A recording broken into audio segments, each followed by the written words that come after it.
യഥാർത്ഥ ഗുരുവും ശിഷ്യനും തമ്മിൽ വ്യത്യാസമില്ല. ആത്മതലത്തിൽ അവർ ഒന്നാണ്.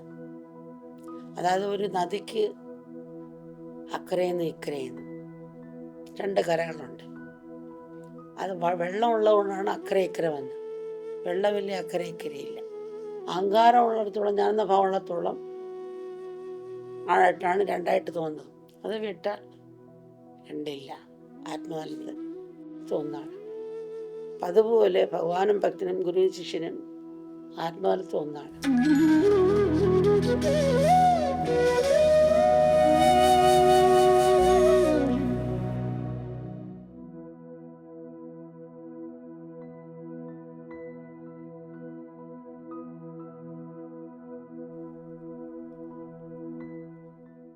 ഒരിക്കൽ ഒരു പണക്കാരൻ്റെ മോന് ആധ്യാത്മിക ജീവിതം നയിക്കണമെന്ന് ആഗ്രഹം തോന്നി.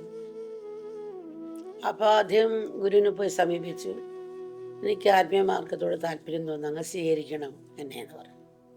ഇപ്പോൾ പുള്ളിയെ മന്ത്രദീക്ഷ കൊടുത്ത് സ്വീകരിച്ചു. അങ്ങനെ അന്നത്തെ കാലത്ത് ഭിക്ഷ എടുത്തുകൊണ്ട് വന്ന് അതാണ് കഴിക്കേണ്ടത്. അപ്പോൾ ഓരോ വീട്ടിൽ പോയി ഭിക്ഷ എടുക്കുമ്പം ഒരിടത്ത് ചെല്ലുമ്പം ഭിക്ഷ കൊടുക്കും, ഒരിടത്ത് ചെല്ലുമ്പോൾ ചീത്ത വിളിക്കാം, സ്നേഹിക്കാം. ഇത് രണ്ടിലും മൗതയോ ദേഷ്യമോ പാടില്ല.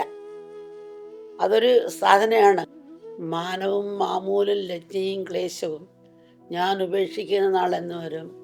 എന്നിട്ട് ആ ത്യാഗമാകുന്ന ഭാണ്ഡം ചുമലിലെടുത്ത് നിൻ പാതയെ ലയിപ്പതും എന്നോ ഞാനെന്ന് വന്നാലും അമ്മ എന്നുള്ള പതിനെ പാടുമല്ലോ. വളരെ ആഡംബരമായ ജീവിതമാണ് ഈ ശിഷ്യനാകാൻ വന്ന ആൾ നയിച്ചിരുന്നത്. അതുകൊണ്ട് ഗുരു പറഞ്ഞ് നീ എല്ലാ വീടുകളെയും പോകണമെന്നില്ല, എൻ്റെ ഒരു ഭക്തയുടെ വീടുണ്ട്, അവിടെ നിന്ന് ഭിക്ഷ മേടിച്ച് കഴിച്ചോളാം. ഈ ഭക്തയുടെ വീട്ടിലെത്താൻ 2 കിലോമീറ്റർ ഉണ്ട്. നടന്ന് പോകുമ്പോൾ ഇങ്ങനത്തെ നാൾ ഇന്ന ഇത്ര കരവിട്ടാണ് ഭക്ഷണങ്ങൾ കഴിച്ചത്. ഇനിയിപ്പോൾ ഈ ഭിക്ഷ തരുന്നത് എന്തായിരിക്കുക? ചിലപ്പോൾ ഉണക്കച്ചോറാണോ, ചിലപ്പോൾ വേറെ വല്ല കഞ്ഞിയാണോ, ഇതൊക്കെ ചിന്തിച്ചുകൊണ്ട് പോവുകയാണ്. അവിടെ ചെന്നപ്പോഴത്തേക്ക് ചിന്തിച്ച കറികളെല്ലാം വെച്ച് ചോറും വെച്ച് ആ ഭക്ത ഇരിക്കുകയാണ്. ഇതിന് കണ്ടാൽ മാത്രം ഞെട്ടി. പക്ഷെ ആഹാരമെല്ലാം കഴിച്ചു കഴിഞ്ഞപ്പോൾ ഇദ്ദേഹം ചിന്തിച്ചുള്ളൂ, ഞാൻ മുറുക്കി ശീലമുണ്ടല്ലോ, ഇനി ഇത് ഇവിടെ ആധ്യാത്മിക ജീവിതം മുറുക്കാൻ പറ്റുമോ? അപ്പം ചിന്തിച്ചപ്പോൾ തന്നെ ഈ ഭക്ത മുറുക്കാൻ വേണം അങ്ങക്ക് എന്ന് ചോദിച്ചു. ഞാൻ ഉണ്ണു കഴിഞ്ഞാൽ കിടക്കുന്ന സ്വഭാവം ഉണ്ടല്ലോ എന്ന് ചിന്തിച്ചതേ ഉള്ളൂ.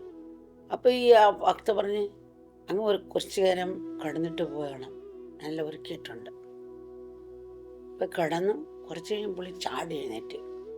അപ്പം അവിടെ എത്തേണ്ടതല്ലേ, കുറച്ചുകൂടെ കിടക്കാൻ തോന്നുന്നു ചിന്തിക്കുക ഈ ശിഷ്യൻ. അപ്പോൾ ഈ ഭക്തി എന്ന് പറഞ്ഞ് അങ്ങ് കുറച്ച് നേരം കൂടെ കിടക്കും, അത് കഴിഞ്ഞ് പോയാൽ മതി.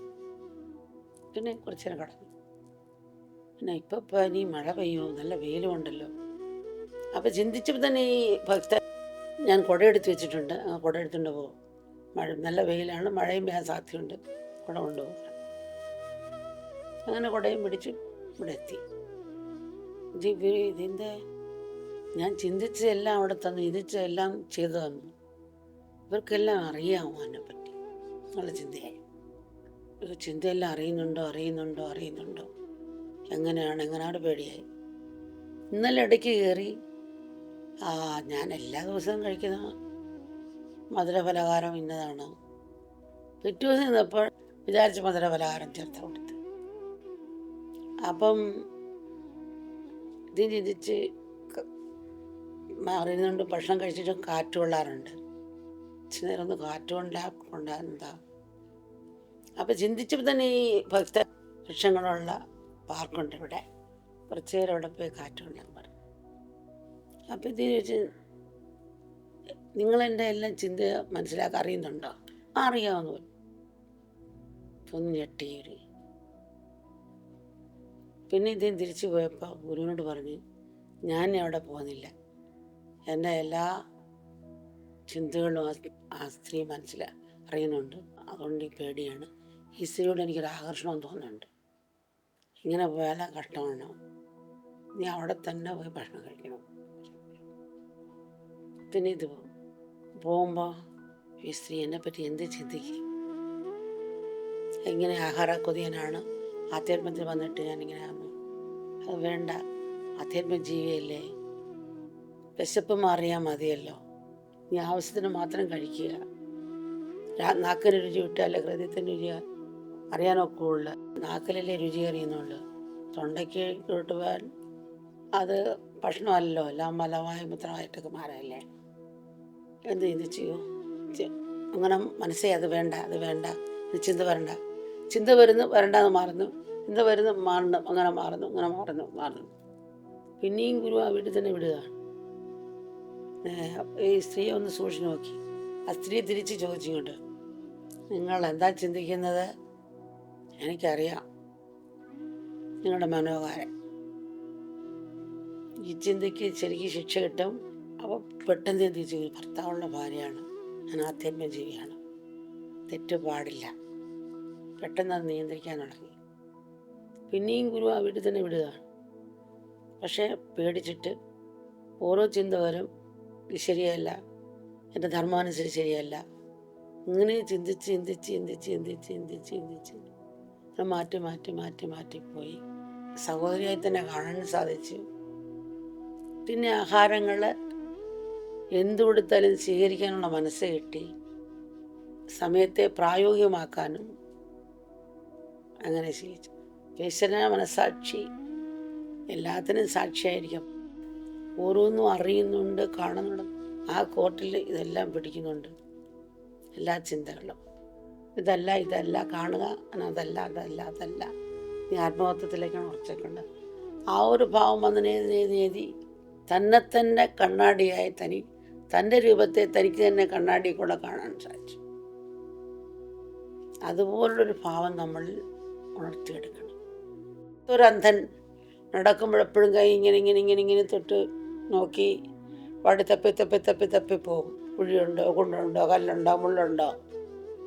ഇതുപോലെ നമുക്ക് കണ്ണുണ്ടായപ്പറ കാണണം. ഉള്ളിൽ അന്ധതയാണ് നമുക്ക്, വേഗമില്ലാത്തടുത്തുള്ള. ഓരോ കർമ്മങ്ങളിലും അതേപോലുള്ള ഓരോ സ്റ്റെപ്പും ശ്രദ്ധയോട് വയ്ക്കണമെന്നുള്ളതാണ്. വാക്കിലായാലും ഓരോ കർമ്മവും അതേ ഭാവത്തിൽ ശ്രദ്ധ ഉണ്ടാകണമെന്ന്. കണ്ണെടുത്ത് നിൽക്കുന്ന പോലെയും കുപ്പി ഗ്ലാസ് പിടിച്ചിരിക്കുന്ന പോലെയും അശ്രദ്ധയാണ് കയ്യിൽ നിന്ന് പൊട്ടാം, അമ്മയ്ക്ക് ആകർഷണമുള്ളവർ. അപ്പം അതുപോലൊരു ബോധം ഇതിലേക്ക് ഉണരാൻ വേണ്ടി ഈ യമനിയമങ്ങളെല്ലാം നമുക്ക് ഇതുപോലെ ആവശ്യമാണ്. ശിഷ്യന് അകത്തോട്ടുള്ള പണിയാണ് ഈ യമനിയമങ്ങളെന്ന് പറയുന്നത്. ശരിക്ക് യമനിയമം അല്ല അദ്വൈതം ബുക്കുകൾ വായിച്ചിട്ട് ഞാൻ ആത്മാവാണെന്ന് പറഞ്ഞ് നടക്കുകയല്ല. കടന്ന് വൃത്തി കിട്ടില്ലതാണ് പറഞ്ഞിട്ട്. അത് ടേപ്പ് റെക്കോർഡും ബുക്കും നമ്മൾ വ്യത്യാസമില്ല, അതിൽ ജീവിക്കണം. പക്ഷെ അതിൽ ഗുരു ഉണ്ടെങ്കിലും അതിനെ ഉണർത്താനുള്ള ആ ഉണർത്തു പാട്ടാണ് ഗുരു. താൻ പഠിച്ചിരുന്ന വരികളെ ഓർപ്പിക്കുന്ന ഉണർത്തു പാട്ടാണ് ഗുരു. ഞാനൊന്നും എൻ്റെ ഇന്ന് ഭാവം പൂർണ്ണമായും മാറുന്ന ഭാവത്തിലേക്ക് വരണം. നീ പറയും കുചേലനായ കുബേരനാകാം, ഹീറോ ആകാം എന്ന് പറയും. ആ ഒരു ഭാവത്തിലേക്കാണ് ശിഷ്യന് ഉണരേണ്ടത്.